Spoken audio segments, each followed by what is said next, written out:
Come and get me!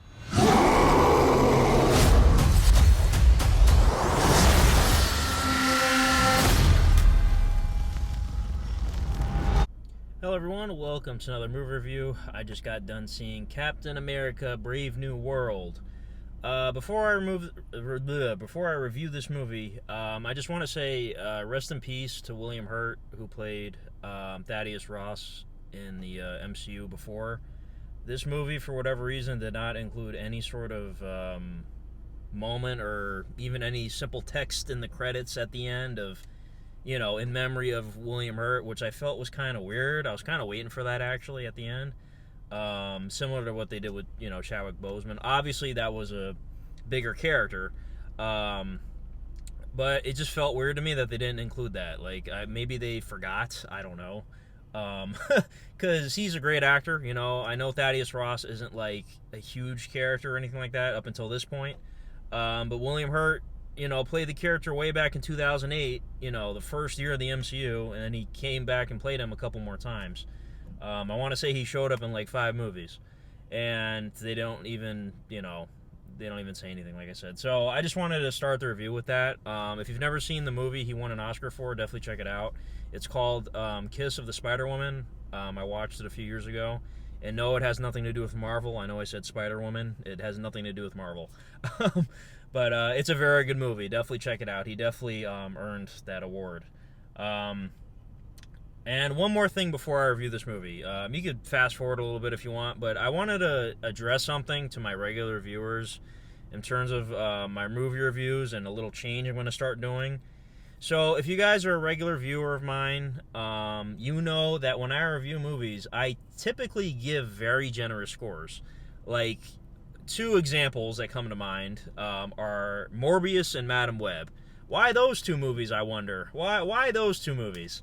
If you remember, when I reviewed those, I gave Morbius a 7, and I gave Madam Web a 6. Now, I need to explain my logic at the time on those. So, when I was reviewing movies, I kind of looked at things like how they grade you in school. So, like, anything below a 60 is considered an F. Okay? Now, I grade on a scale of 1 to 10, so a 60 translates to a 6. So, what I was getting at was Madam Web being a 6 meant it was a D. You know, because anything less than a 6 would in my mind, mean an F. And if you watch my review for Madam Web, I didn't think it was quite that bad. There was a few things I liked in it, you know, very few things.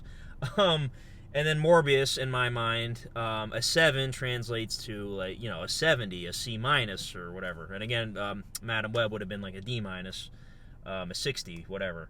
Now, I finally decided to, like, stop doing this because I feel like I'm giving every movie like too high of a score. I finally decided to come to my senses and actually figure out like a proper grading scale.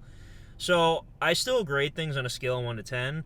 It's just now, if you really think about it, each letter, which is, you know, A, B, C, D, and F, should each be worth 2 points, okay? So like a 0 to a 2 is an F, a 3 to a 4 is a D, a 5 to a 6 is a C, a 7 to an 8 is a B, and then a 9 to a 10 is an A. You get what I'm saying? That's the way I should have been reviewing things. You may be asking too, like, okay, well, why didn't you just give letter scores? I don't know. I felt like the number score was a little more specific, even though, like I said, me correcting myself, it wasn't accurate. You know, I was going off of a letter in my mind based on how they graded me in school, which, you know, I get it. That's how they have to grade you in school, but when you're reviewing movies, it's technically supposed to be, you know, different, if that makes any sense. So that's why you never saw me ever give anything below a 6. You know what I'm saying? Because in my mind, I thought that meant I was giving an F, when really a 0 to a 2 is an F. So yeah, Madam Web being a D minus in my mind would mean it's a 3 out of 10. If it was a D plus, it would have been a 4 out of 10. You get what I'm saying? And then Morbius, instead of being a 7, should be, let me think, 2, 4, 6, so a 5, because it's a C minus. C minus is a 5, C plus is a 6, B minus is a 7, B plus is an 8. You follow me? So a couple weeks ago, I meticulously went on my Letterboxd account and I tried to fix all the ratings for all the movies on there, and yeah, that took a while. Yeah, they don't have like a mass edit button on there yet, so I had to do that over the course of a few days. It's not totally accurate. Like I feel like there's a few more things I got to go through because I feel like because it shows like the number of movies you give certain ratings to. I feel like my scale is all off for all the different ratings I gave. So I got to go through it again. But just letting you know, going forward, if I grade something a 5 and you say to me, well, you gave Madam Web a 6. No, I'm telling you right now, Madam Web's not a 6. It's actually a 3. And Morbius isn't a 7. It's a 5, okay? So yeah, I will put a picture on the screen to reference what I'm talking about right now. I'll put the old grading scale I was going by, and I will put the new grading scale that I'm going by now. Anyways, time for the review. I'm sorry about that long intro. Captain America Brave New World. This, of course, is the 4th Captain America film. I forget what number movie we're on in the MCU. It's a lot, you know. Yeah, so this is beginning some bad reviews. Like, it had its premiere the other night. All the reactions were coming in, and people were not giving it, you know, a lot of praise. I don't think most people were saying it was terrible. They were just saying it wasn't good at all. I'm here to report this movie is, like, okay. Like, it's just, you know, there's some really good action in it. Anthony Mackie, I think, is actually really good in the role. Obviously, he's been Sam Wilson for a while now, and he's been in a lot of movies. And I feel like he's earned the spot of Captain America. The Falcon and the Winter Soldier show really cemented that, I think. So I had no issue with him in the leading role. I think he's you know, he is Captain America now. It's the norm, you know what I mean? Which is cool because obviously Chris Evans did like a perfect job in that role, and he's iconic. So to take over for that is, you know, a big deal. And I think he really held his own in this movie. Now, unfortunately, this movie, like I said, wasn't good. Aside from good action and, you know, some good character moments, I guess, this movie doesn't really have a lot to offer. You got Harrison Ford playing Thaddeus Ross now, of course, a.k.a. the Red Hulk, which is not a spoiler. It's, you know, it's all the marketing and all the trailers and whatnot. That aspect of the movie was, again, kind of hit or miss. But I'll say this. The final, like, confrontation between Red Hulk and Captain America was really good. I really liked that sequence. Some of the CGI in this movie, oh my goodness. I think I figured out Marvel's problem. Most of the CGI they do is either okay to good. It's just when you have the actors and they're all sweaty and moist and they're clearly against a fake background. Like, there's so much of that in this movie. Like, it's really noticeable. I noticed Marvel does that a lot. They'll have what's clearly a green screen background with the actor right in front of it, but the actor just went through like some sort of action sequence or something, or is sweaty and, you know, all moist, and they clearly look like they're in front of a fake background. It's really distracting. And also, I gotta mention too, this movie notoriously had a lot of reshoot problems that, you know, was coming up in the news and whatnot, and you can see it. Oh my goodness, you can see it. And the post-credit scene also, I think, is a reshoot. It looks like a reshoot. And by the way, I'm not going to spoil anything, obviously, but the post-credit scene is almost a parody of a Marvel post-credit scene. That's how cheesy it is. Jesus. And there's no mid-credit scene, by the way. So you could tell they really didn't have a lot to go off of. Like, I feel like when you see the post-credit scene, you're going to know what I'm talking about. You know, they really didn't have anything to work with. So they totally skipped the mid-credit scene, and then they give you a lackluster post-credit scene. Yeah. So, now I mentioned too, of course, Thaddeus Ross returning. So this movie, in some ways, is also a sequel to The Incredible Hulk, which is pretty cool, because, you know, that movie doesn't get a lot of love. I personally have a lot of nostalgia for that movie, because back in 2008, I was 12 years old, and we only had Iron Man and The Incredible Hulk. Those are the only two movies in this particular series. And I rewatched the hell out of both of them, because I had them on DVD, and, you know, I loved them. Obviously, The Incredible Hulk's not a masterpiece or anything, but it's cool to see certain things from that movie come back. Obviously, Thaddeus Ross, and, you know, it's not a spoiler, Tim Blake Nelson as the leader is finally back. Now, again, unfortunately, I feel like his character is lackluster. Like, don't get me wrong, he looks like, I don't want to say he looks good, but he looks fine. You know, he doesn't look terrible. He doesn't look like MODOK. You know, like how MODOK looked in Ant-Man 3. But again, I feel like he could have been more. I felt like Thaddeus Ross could have been more. Harrison Ford did a good job. You know, Harrison Ford's a legend, obviously. But I don't know. I feel like this movie was missing something. Like, I wasn't like invested. You know what I'm saying? Which is kind of a problem. Because all the other Captain America movies, I've never loved the first Captain America movie. It's good though, but I've never like loved it. The first movie is like super enjoyable, and I'm into the characters, and you know Peggy, and you know Tommy Lee Jones even. Like I like all the characters in the first movie. And then 2 and 3, obviously, you know, Winter Soldier and Civil War. I mean, you're never gonna you're never gonna reach that level of greatness. But yeah, this is definitely the weakest of the 4 films for me. Yeah, it's just, you could tell, like I said, it has a lot of reshoots, and I don't know, something again felt missing, and certain characters were underutilized, and the plot was kind of all over the place a little bit. I felt like the pacing was a little weird.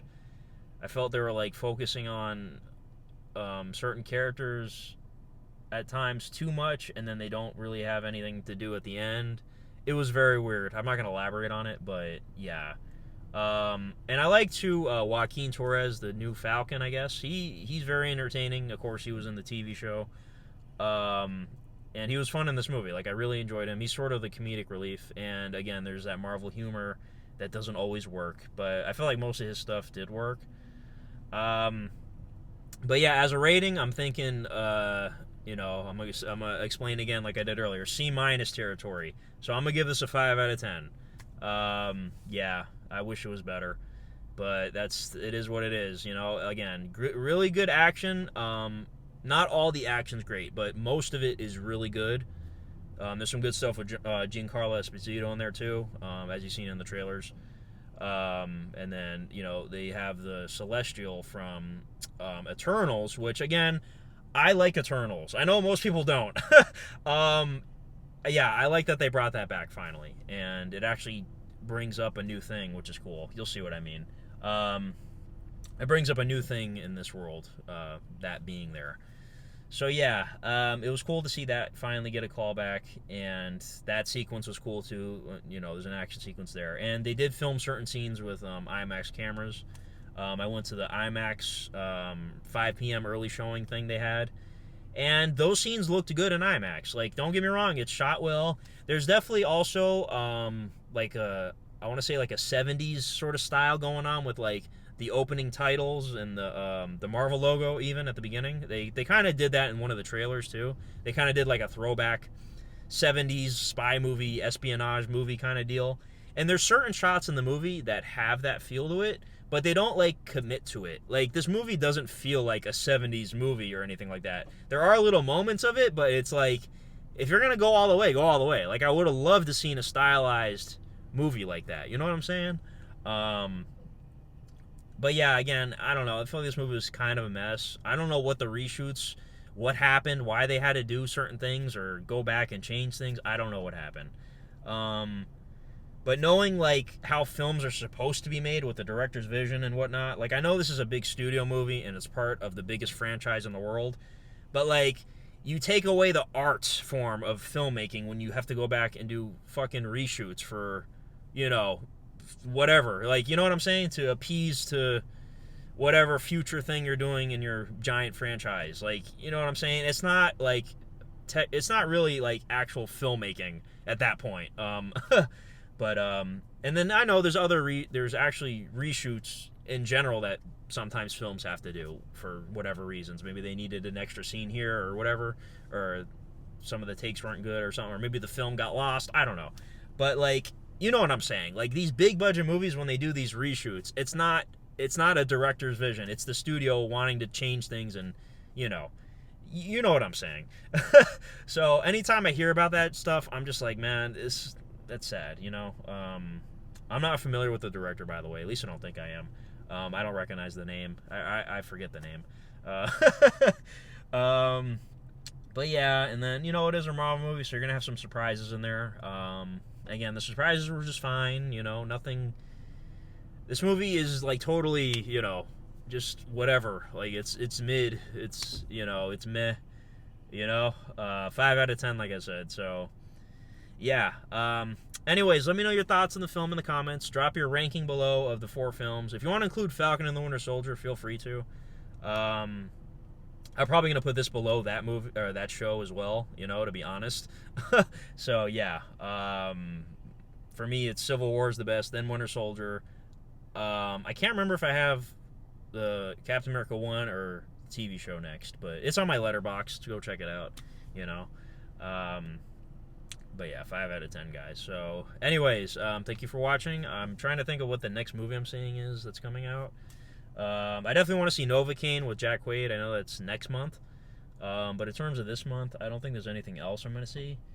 I just could be forgetting. I don't know yet.